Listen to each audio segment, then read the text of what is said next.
నా భర్త చనిపోయి 4 సంవత్సరాలు 13లో చనిపోయారండి.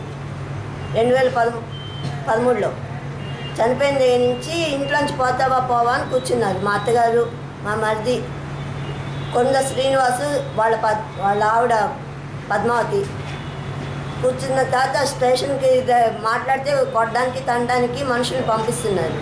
ఇల్లు ఖాళీ చేసాయని వాళ్ళెవరో వచ్చి అడుగుతున్నారు. ఇల్లు నీదైతే ముందు కాయంతాలు చూపించని అడుగుతున్నారు. అది అయిపోయింది. ఇంకా ఇంట్లో తిరగనివ్వట్లేదు, చేయనివ్వట్లేదు. డిమాండ్ ఆధారాలు ఏవి లేకుండా చేసేసారు. కరెంటులు పీకేస్తున్నారు. పోల్ నుంచి వచ్చిన కరెంటు ఏ టైంలో మనుషులు చేత తీయించేస్తున్నాడు. వాళ్ళు స్ట్రాంగ్గా పెడుతున్నామంటున్నారు. మళ్ళీ చూస్తే 15 రోజులకి 20 రోజులకో కరెంటు పోల్ మీద నుంచి వచ్చిన కనెక్షన్ తీయించేస్తున్నారు.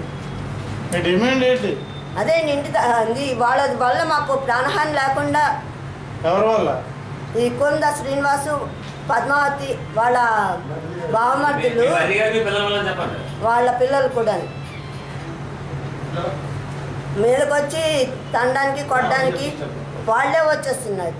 పొద్దుట్లేసి ఈ ఇంటి కాలువలో నీళ్లు పోకపోతే కూడా అక్కడే వాడేస్తున్నారు. మేము మా జాగాలో మేము చేయించుకుంటామంటే ఆధారాలు లేకుండా ఇచ్చానండి. ఇది సివిల్ మ్యాటర్. సీఏ గారు అన్నారు, సివిల్ మ్యాటర్ అమ్మ, కోర్టులో ఇది నాకు ఇచ్చేయండి, కంప్లైంట్ ఇచ్చేసిన తర్వాత మీరు కోర్టులో చూసుకోండి, న్యాయసేవ ఇది కోర్టులో చూసుకోండి అన్నారు. అయితే జడ్జి గారు న్యాయసేవా సదనంలో ఇది వరకు 2014లో వేసినప్పుడు ఆయన అన్నారు, ఇది నీకు న్యాయం చేస్తాము, కోర్టుకి ఖర్చులు మేమే పెడతాము, కోర్టు లాయర్ గారిని మేమే ఇస్తాము, నీకు రావాల్సిందంతా మేము ఇచ్చేస్తాము, నీకు మేము భయపడొద్దు అని ఆయన చెప్పారు. వాళ్ళకి వార్నింగ్లు ఇచ్చారు.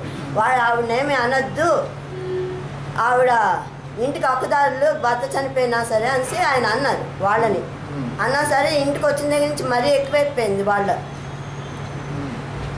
నీళ్లు పట్టుకోకుండా సామాన్లు ఇచ్చే, బట్టలు తీసి పారేయడం, బయట నుంటే ఏమైనా ఉంటే చిదకొట్టేయడం.